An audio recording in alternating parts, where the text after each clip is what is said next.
Okay, so this week I am back and I am tackling the Bandit that I've got behind me, and I'm going to see if I can fix it and get it through an MOT.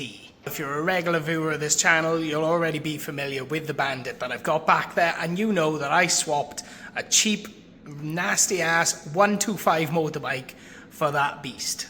I have been putting off dealing with the Bandit a little bit because it is a much bigger bike than what I'm actually used to dealing with, which means there could be a lot more things to go wrong, and I'm still a bit skeptical because the guy swapped me a lexmoto 125 that was really rough for this bike, which really doesn't seem too bad. I mean, it starts, it runs, obviously I need to do the gear linkage on it, but it starts and runs, and it's worth a hell of a lot more than what I swapped for it. The main issue with this bike that I was told when he swapped it to me was the foot peg snapped off the heel plate, which also snapped the gear shifter.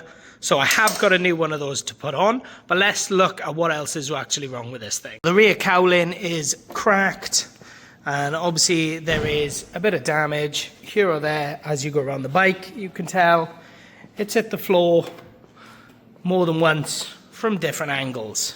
And when I swapped for this bike, it didn't come with a logbook or a new keeper's slip, which obviously leads to the fact everybody thought this bike was a bit suspect, and a lot of people said the bike is probably been nicked. However, I ran a check at the time to make sure it wasn't reported as stolen, and since then I've actually had a proper HPI check done on it by my father-in-law's friend who runs a motorbike dealership, and it was clear for theft, finance, etc, etc, but there was one thing it was not clear of. That is crash damage.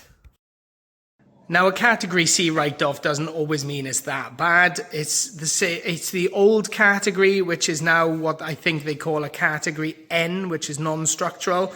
Category C used to be cosmetic, which obviously the bike has got some cosmetic damage. Now, whether that was repaired by someone somewhere before and this is newer damage, or whether a lot of that is still the original damage, I am not entirely sure.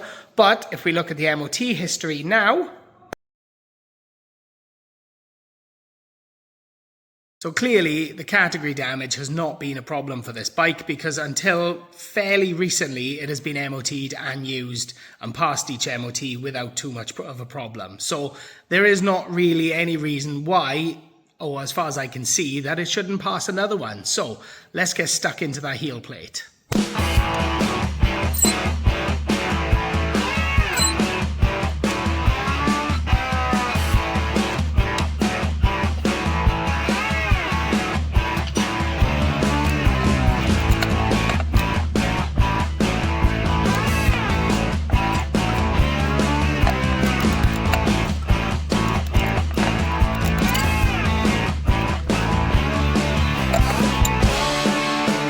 So not particularly difficult to get that one off. I got the new one here, which looks in a lot better condition than the old one, and of course has got all the bits attached and not snapped. So let's get that one on.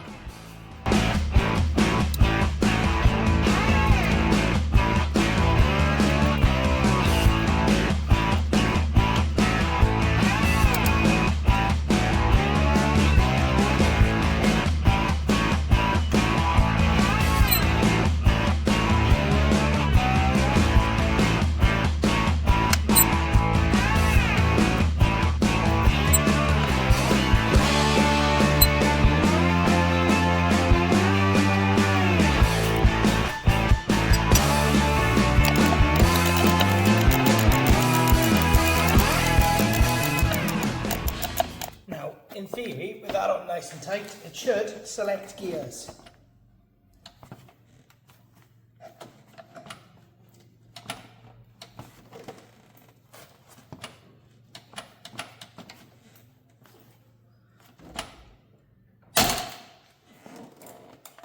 Shit.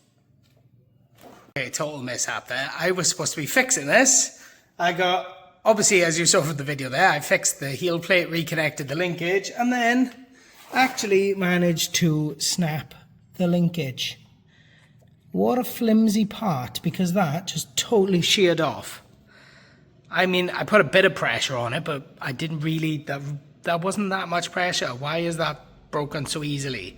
I mean, obviously I obviously didn't line it up properly or something. but that really should not have broken that easily. Well, I'll come back to that because I'm clearly going to have to order a new one of them again. So we'll fix that again later in the video. But for now, I have managed to move the selector by hand, which was a bit easier with the new selector. So maybe there was an issue with the old one that was on it because I couldn't quite do it before. But I've managed to get the bike into neutral. So it's in neutral. Obviously, the oil light is still on. But because it's in neutral, I can now start it without holding the clutch and leaving it on the kickstand. So, let's go.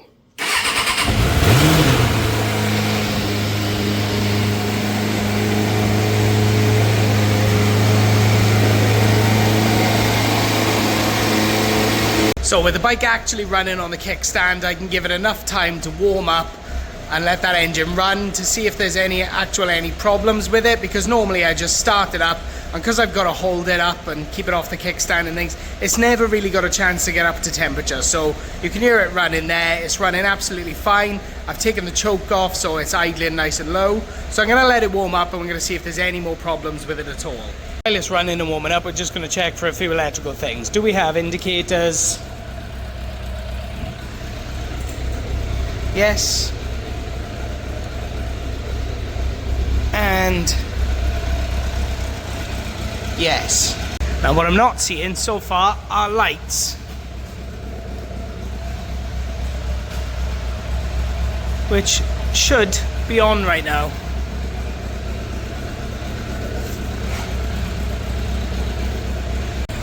Now I'm not sure if it is running 100% right. It sounds okay, but it sounds like it could be a little bit lumpy. And then when you hit the throttle, it revs, and if you give it a quick snap,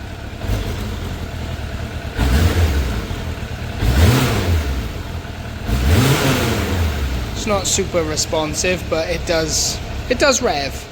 One thing I did just notice, and it's definitely not supposed to do that, but if you put it on the main beam and rev the bike, the main beam actually comes on. Whereas if you just try and put the main beam on, it does not come on. So there's obviously a bit of a wiring glitch or an issue with the light switches or the bulbs or something that I'm going to need to dig into. And when you got the bike running, the oil light does actually go out. So that is not a concern now. We don't need to worry about that. I may service it later on, I may not. We'll see how I get on for time and how much anything else is going to cost. Okay, so enough messing around with the lights. It's time to get back to my gear shifter problem. So obviously, what I have now broken after I fixed is right there.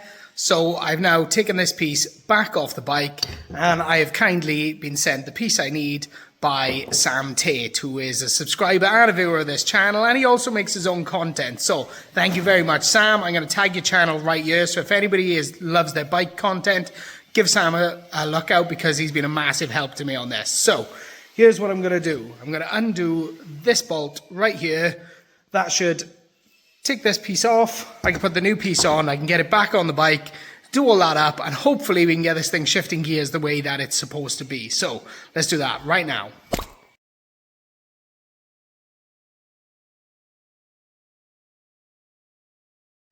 Okay, so after a fair bit of tinkering and adjusting, that is now on. So thank you again to Sam Tate for sending me that so that I didn't have to buy another new one. Let's now see if that switches gears without me braking it this time.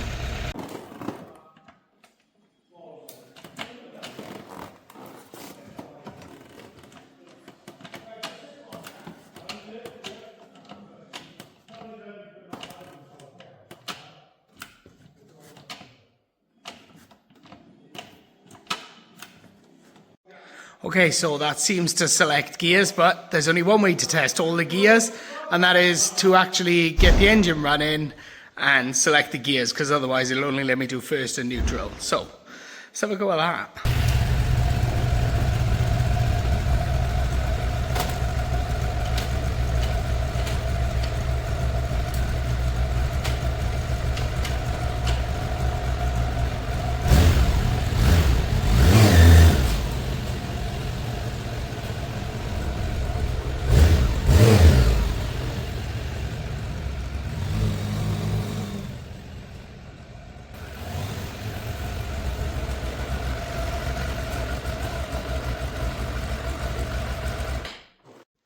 So it runs and rides now and selects the gears. I mean, obviously there's a bit of private road here, so I didn't go any further than the car park because obviously I don't have a lid on, so I'm not actually going to take it out on the road.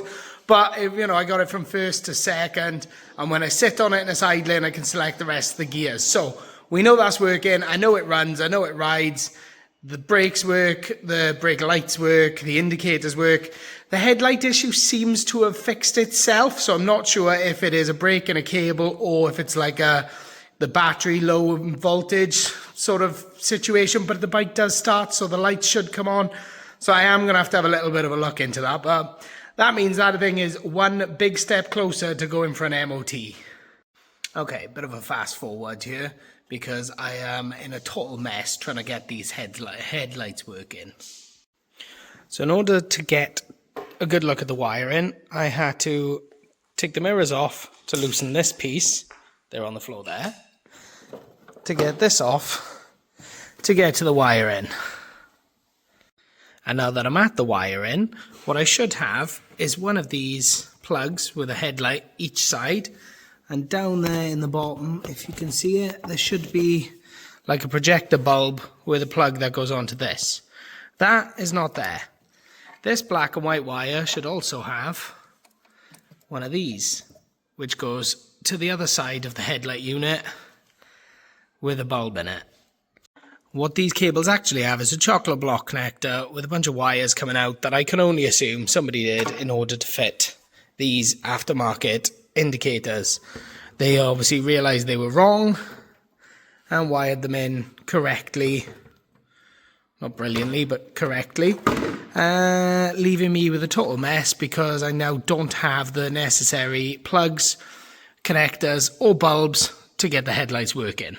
Okay, so another bit of a fast forward here because I was going to wrap the video up there with the bike being in a bit of a mess, but I thought it's a bit of a boring video where, I've kind of fixed the bike, broke it, and then fixed it again and then found a problem and just left it at that. When really I want to get this thing through an MOT, fixed and through an MOT all in one video. So it has been about 5 or 6 days since I filmed that last little clip there.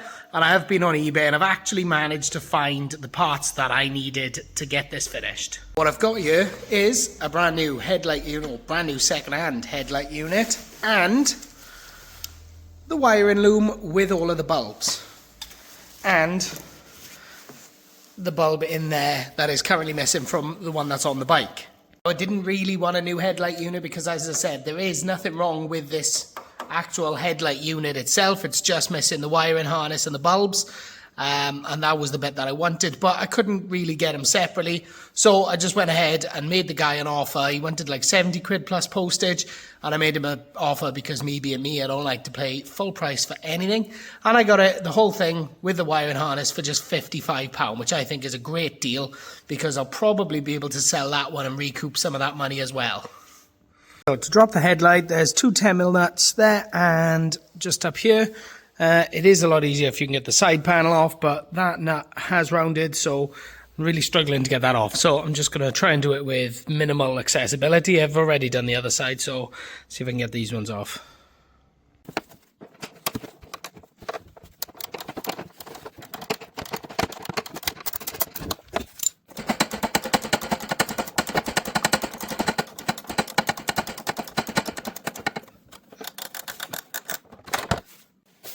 Now in theory, this should slide away.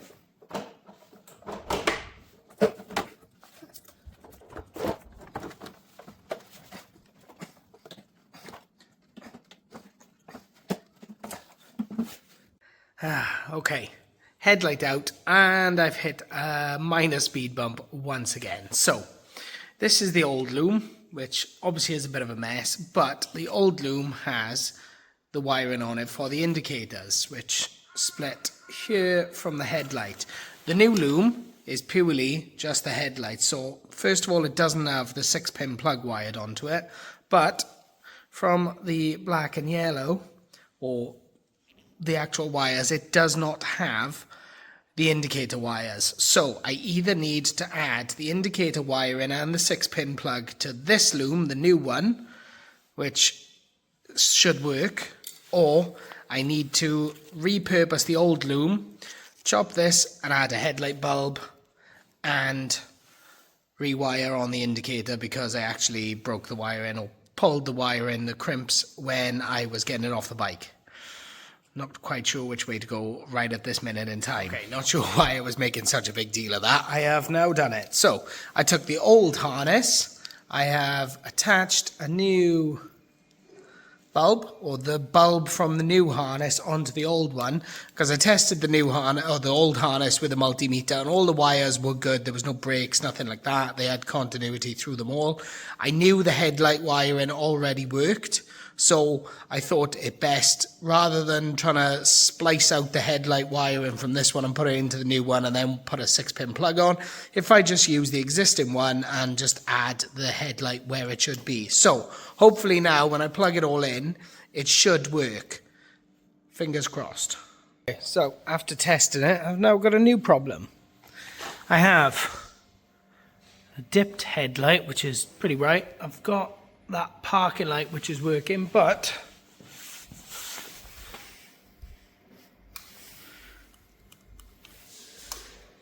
main beam and pass light do nothing, whereas before the main beam worked intermittently and obviously there was no side light or dipped headlight. Great. Okay, so new day after the last fix you just saw. It only half fixed it, so I was a bit disappointed, but I got a fresh mindset today because I think I know what the problem actually is. So obviously we've got the dipped headlight working, the the park light working, but the main beam is still not working. So it is either a problem in the switch or the fuse. I'm hoping it's the fuse so that I don't have to take the switch gear apart, because they were a nightmare in my experience to get back together and to get them to sit right on the handlebars. So let's delve in, let's check the fuse. Okay, eventually found the fuse box. I couldn't actually find any information online at a quick glance, so I just started taking things apart, and I found it here, right at the back under the cowling. And it looks like the high beam fuse is not really seating properly. Let's take that out and check if it's blown. Doesn't look blown as such, but it is a bit crusty, and obviously it wasn't seating properly, so let's just change that for a new one. Okay, new fuse in and seated fine, which may explain why the old one was intermittent sometimes and then just totally stopped working. So, headlight, main beam. So with the headlight and the main beam working, I just decided to make sure I'd done a final check and just got round. Look, cut a long story short, the rear brake lights weren't working properly, and when the tail light was on, it was kind of like flashing, so as if there was a problem. So I ended up taking all of that apart, and I actually ended up taking this off because that's where the brake light switch is for the rear. The front one I just disconnected and reconnected. That started working. Took all this apart, fiddled around with it a bit, adjusted it, and now the rear brake light is working as well. So all the electrics should be working sound on this bike now. So the only thing I could see for it to not maybe pass an MOT is probably the rear tyre, but I'm just going to take it anyway, because if I buy that rear tyre, then I take it for an MOT, and then they tell me there's a bunch more things wrong, then I'm up shit creek. But if I just take it for an MOT and they tell me you need a rear tyre, I can either get that done there or I can just find one and get it on there. So, smart decision, take it for an MOT, see if it passes, and hope for the best. Before it can go for an MOT, I need to throw it all back together. So, let's cut to a time lapse of me putting the bike back together.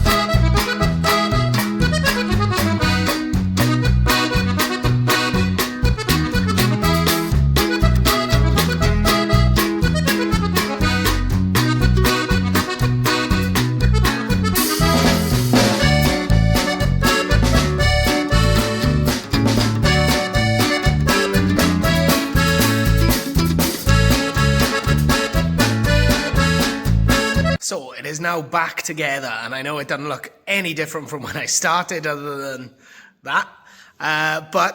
You know, I've done a good few fixes there, obviously. It's had a new headlight, new wiring, you know, fiddled around with the wiring on the back.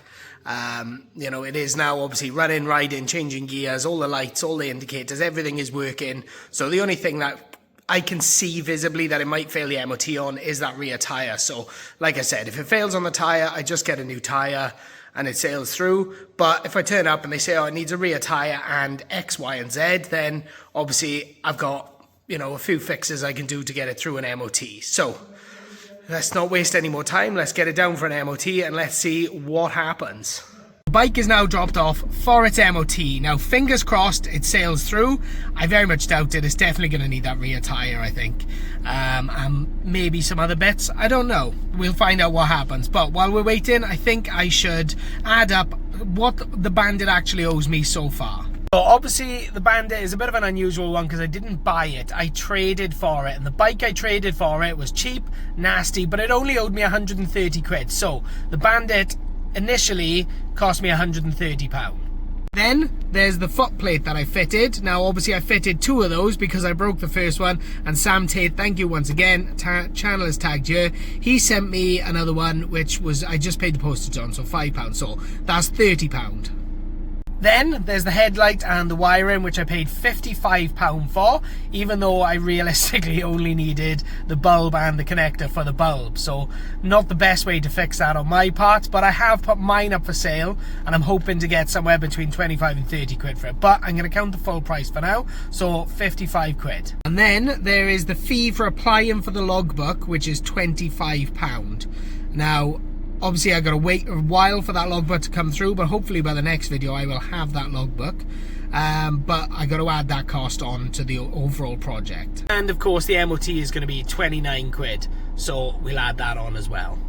So all in at this point puts me at 270 quid. So I don't think it is going to pass because of the rear tyre, which I can get for 40 quid. So that would take me to 310, and hopefully I can recoup, say, 20-30 quid for my headlight, which I've now put for sale on eBay. So maybe I'll get this all done for under 300 quid. I mean, that would be a very good result. But we have to wait and see what comes back from that MOT. So it's going to be probably a couple of hours for me, but for you, it's going to be the next clip, which is coming in right now. Okay, so the Bandit is back from the MOT, and sadly it has failed, which I was half expecting. So we're going to wrap this video up here on my driveway like the good old days. I'm going to walk you through what it's failed on. Some of these things I should have known better, I should have checked that. And there's 1 or 2 things that I wasn't really expecting, but at the end of the day I took it for the MOT with the purpose that it might fail, or was likely to fail, so that I knew what I needed to fix. So let me walk you through what's actually happened. So obviously there was the rear tyre. I knew, you know, that was bald. Just down here, if you can see that, there is the bottom suspension bush. It's on the stand, so it's a bit compressed. You can't see that. That is totally worn. There's a lot of movement in it. Then there's the brake light switch. Even though I fixed the brake light switch, it's still pretty intermittent, so he reckons the switch itself is actually faulty, or it needs adjusting because there's not really enough travel in that to make the switch work properly. Then down at the front end, the forks have, not very good angle, but there is, he reckons there is no oil in the forks whatsoever. Now I thought I saw misting, but I wasn't quite sure if it was condensation, but he reckons the forks have thrown all of the oil and it's all over the brakes. The brakes are contaminated. So here's what we got. Front brakes, as you can see, that is thick with oil, and the oil is all soaked into the pads. So pads need changing, that needs totally degreasing and cleaning off in order to get those back to actually being usable, because right now they are slick as anything. And though, I mean, those are all the things that need repairing immediately. I did get an advisory for the chain being a bit worn. There is a little bit of play in the chain, so I may do that as well, because obviously I'm gonna have to get the back wheel off anyway in order to fit a new tire. So may do the chain along the way, but it is only an advisory. So to summarize, what is wrong with this bike? A little bit of everything. I mean, obviously I swapped a cheap, nasty 125 for this bike, and we all wondered why anybody would want to swap this Bandit for that bike. And now we know why, because it obviously needs lots of little jobs doing. I mean, they're not that expensive. I can knock all of that out, I reckon, for about £110, which is not bad at all. But it is going to be a fair bit of work, considering I have to get all the parts and fit them all in order to get it for a retest within 10 days. So it's going to be a bit tight, because obviously I have got work and other things to do alongside getting this thing fixed and through an MOT.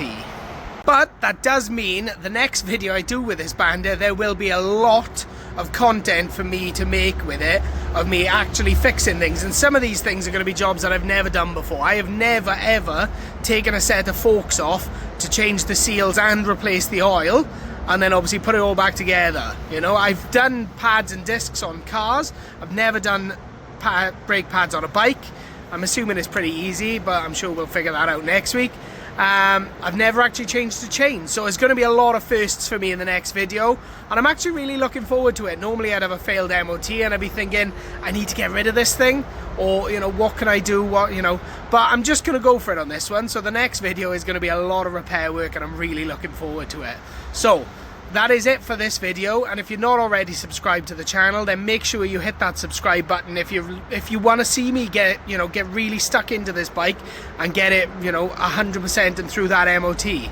So until next week, thank you all for watching.